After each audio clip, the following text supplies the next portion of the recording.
Hello नमस्ते दोस्तों, मैं मनीषा आप सभी का स्वागत करती हूँ मनीषा किचन में। दोस्तों आप सब कैसे हैं? मैं आशा करती हूँ कि आप सब अच्छे होंगे। शाम का टाइम हो रहा है और आज मैं शाम के खाने में कुछ स्पेशल ही बनाने वाली हूँ।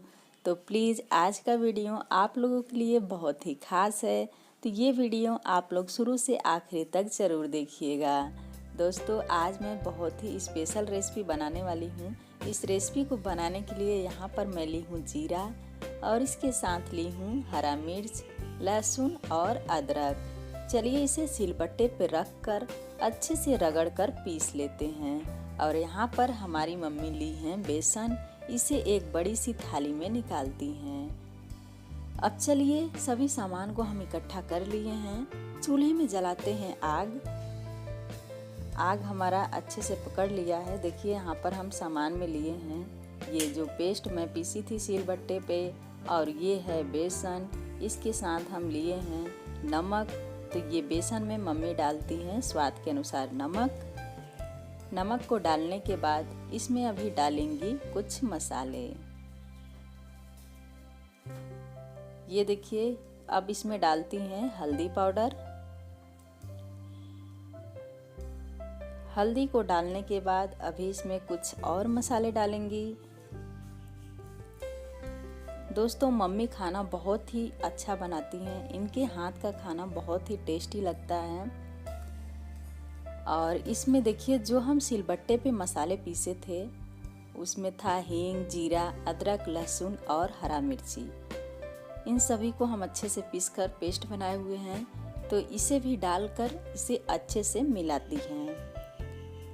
इसको बढ़िया से मिला लेती हैं। इसके बाद इसमें डालेंगी पानी। पानी को डालने के बाद इसको अच्छे से फेंट कर एक गाढ़ा सा घोल तैयार करेंगी। और इधर मैं चूल्हे पे रख देती हूँ भगोना। इसमें मैं बनाती हूँ चावल। चावल बनाने के लिए भगोने में मैं पानी डाल दी हूँ और इसे गर्म होने देती हूँ। और यहाँ पर मम्मी थोड़ा थोड़ा पानी डालकर इस पेस्ट को तैयार करती हैं। दोस्तों इसमें एक साथ पानी नहीं डालना है, थोड़ा थोड़ा करके डालना है। ये देखिए थोड़ा थोड़ा करके मम्मी डाली है और इसका बढ़िया से फेंट कर घोल तैयार करती हैं। और ये देखिए दोस्तों इसमें एक तारीफ ही है कि ये अच्छे से जब फेंटा जाएगा तो अगर पानी में डालेंगे तो ये ऊपर की तरफ आ जाएगा। तो मम्मी एक बार फेंट कर पानी में डाली थी तो वो ऊपर की तरफ नहीं आया हुआ था, तो अच्छे से नहीं फेंटा गया था। फिर उसे और ज़्यादा फेंटी और इसके बाद पानी में डाली तो वो ऊपर की तरफ आ गया, तो वो अच्छे से फेंटा गया। तो मम्मी बोले कि ये अच्छे से फेंटा गया है, अब इसका जो फुलौरी बनेगा वो बहुत ही टेस्टी बनेगा। तो दोस्तों चावल बनाने के लिए यहाँ पर मैं चावल को अच्छे से धोकर साफ़ कर लेती हूँ। और ये देखिए चूल्हे पर देखती हूँ ये पानी भी अच्छे से गर्म हो गया है, तो इसमें मैं चावल को डाल देती हूँ। चावल को डालने के बाद इसे पलटे से चलाकर ढक देती हूँ पकने के लिए। और उधर मम्मी बाकी का कुछ काम कर रही हैं। ये देखिए दोस्तों ये लोटे में देखिए पानी ली हैं और ऊपर की तरफ ये आ गया है जब पानी में डाली तो। और छोटी भी आ गई है, ये मस्ती करने लगी है। और इधर देखिए लगभग हमारा चावल भी पक रहा है। तो चलिए चावल हमारा पक गया है, इसे चूल्हे से नीचे उतारते हैं। अब चूल्हे पे रखते हैं कढ़ाई और इस कढ़ाई में बनाते हैं हम लोग फुलौरी वाला कढ़ी। दोस्तों कढ़ी तो आप लोग बहुत ही खाए होंगे, लेकिन सबका तरीका अलग अलग होता है। आज हमारी मम्मी जिस तरीके से कढ़ी बनाती हैं ये कढ़ी बहुत ही स्वादिष्ट लगता है खाने में। तो चलिए मैं आप लोगों को भी दिखाती हूँ कि हमारी मम्मी कैसे बनाती हैं कढ़ी। तो कढ़ाई में मैं डाल देती हूँ सरसों का तेल। और इस तेल को मैं एक बार इस्तेमाल की थी इसलिए इसका कलर देखिए थोड़ा सा चेंज है। तेल अच्छे से गर्म हो गया है। अब मम्मी इसमें फुलौरी को डालती हैं इस तरह से, थोड़ा थोड़ा करके तोड़ते हुए इस तरह से हाथों से गिराती हैं तेल में। और ये देखिए फूल कर काफ़ी बड़ा बड़ा हो जाएगा और ये खाने में बहुत ही मुलायम लगता है, बहुत ही स्वादिष्ट लगता है खाने में। इसका टेस्ट बहुत ही अच्छा आता है।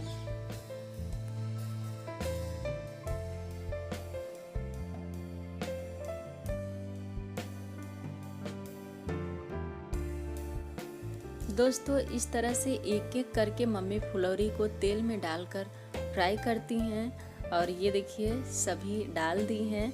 अब ये अच्छे से पक रहे हैं, फ्राई हो रहे हैं। और आज मेरी तबीयत भी ठीक नहीं है, इसलिए मम्मी आज लपट गई हैं हमारे साथ रेसिपी बनाने में। तो ये देखिए इसका कलर बहुत ही अच्छा आया हुआ है और ये लगभग निकालने के तौर पे आ गया है। तो चलिए अब इसे निकालते हैं एक थाली में। हमारी मम्मी कढ़ी बहुत ही अच्छा बनाती हैं, इनके हाथ का कढ़ी बहुत ही स्वादिष्ट लगता है खाने में। हम पहली बार आए थे तो ये कढ़ी बनाई थी मम्मी, तो हम खाए थे, मुझे बहुत ही अच्छा लगा था खाने में, बहुत ही टेस्टी लगा था। वैसे तो हमको कढ़ी उतना ज़्यादा नहीं पसंद आता है, लेकिन मम्मी बनाई थी तो मुझे बहुत ही अच्छा लग रहा था और मुझे अच्छा भी लगने लगा कढ़ी फिर। तो इसी तरह से बाकी का बचा हुआ जो फुलौरी है उसे भी तेल में डालकर फ्राई कर देती हैं इस तरह से। तो मम्मी तेल में इसे तोड़ रही हैं, फ्राई कर रही हैं और इधर मैं पलटे से उलट पलट कर इसे चलाती हूँ और इसे बिल्कुल धीमी आंच पर पकाना है। तो ये देखिए दोस्तों ये भी फ्राई हो गए हैं, तो इसे एक थाली में निकाल देते हैं। और इधर जूस बनाने के लिए थोड़ा सा बेसन ली है, ये बहुत ही थोड़ा सा बेसन है, यानी कि 1 मुट्ठी के करीब है। और इसमें थोड़ा सा पानी डालकर इसका गाढ़ा घोल तैयार करती हैं। ये देखिए दोस्तों इतना ज़्यादा गाढ़ा नहीं रहेगा, थोड़ा सा पानी टाइप का रहेगा, क्योंकि अगर इसे कढ़ाई में डालेंगे तो गुठली ना बने, ऐसे इस तरह से रहेगा। तो ये देखिए इसका घोल अच्छे से बनकर तैयार हो गया है और फुलौरी भी हमारा बनकर तैयार हो गया है। तो ये कढ़ाई से तेल हम निकाल दिए हैं अलग दूसरे बर्तन में और कढ़ाई में फिर से तेल डालते हैं दूसरा। और इसके बाद तेल को गर्म होने के बाद इसमें मेथी का तड़का लगाएंगे और मेथी खूब अच्छे से लाल होने देते हैं। तो देखिए मेथी काला हो गया है, यानी अच्छे से लाल हो gया है। तो अब इसमें डालेंगे 2 ठो लाल मिर्ची भी अच्छे से लाल हो गया है। तो इसमें हल्दी का घोल डालकर इसे भूनेंगे। तो ये देखिए दोस्तों इस तरह से मम्मी हल्दी का घोल डाल दी हैं और इसे धीमी आंच पर भून रही हैं। और इधर हमारा फुलौरी भी बनकर तैयार हो गया है और ये देखिए हल्दी किस तरह से पक रहा है। जब हल्दी पकता है तो इसमें से सुगंध बहुत ही अच्छी आती है। तो इसे 2 मिनट के करीब पकाएंगे ताकि ये पानी पककर आधा हो जाए। तो आप देख सकते हैं कि ये पानी आधा हो गया है और बहुत ही अच्छे से पकने लगा है। तो इसमें जो अदरक लहसुन और हरा मिर्ची था और जीरा हींग पीसे हुए थे वो भी डाल देती हैं और इसके बाद इसे भी भून लेते हैं। चलिए इसे धीमी आंचों पर भूनते हैं अच्छे से। और ये देखिए बहुत ही अच्छे से भून गया है। तो इसमें जो बेसन का घोल तैयार की थी उसे डाल देती हैं मम्मी और आंच को थोड़ा सा तेज कर देती हैं और इसे बराबर चलाते रहना है।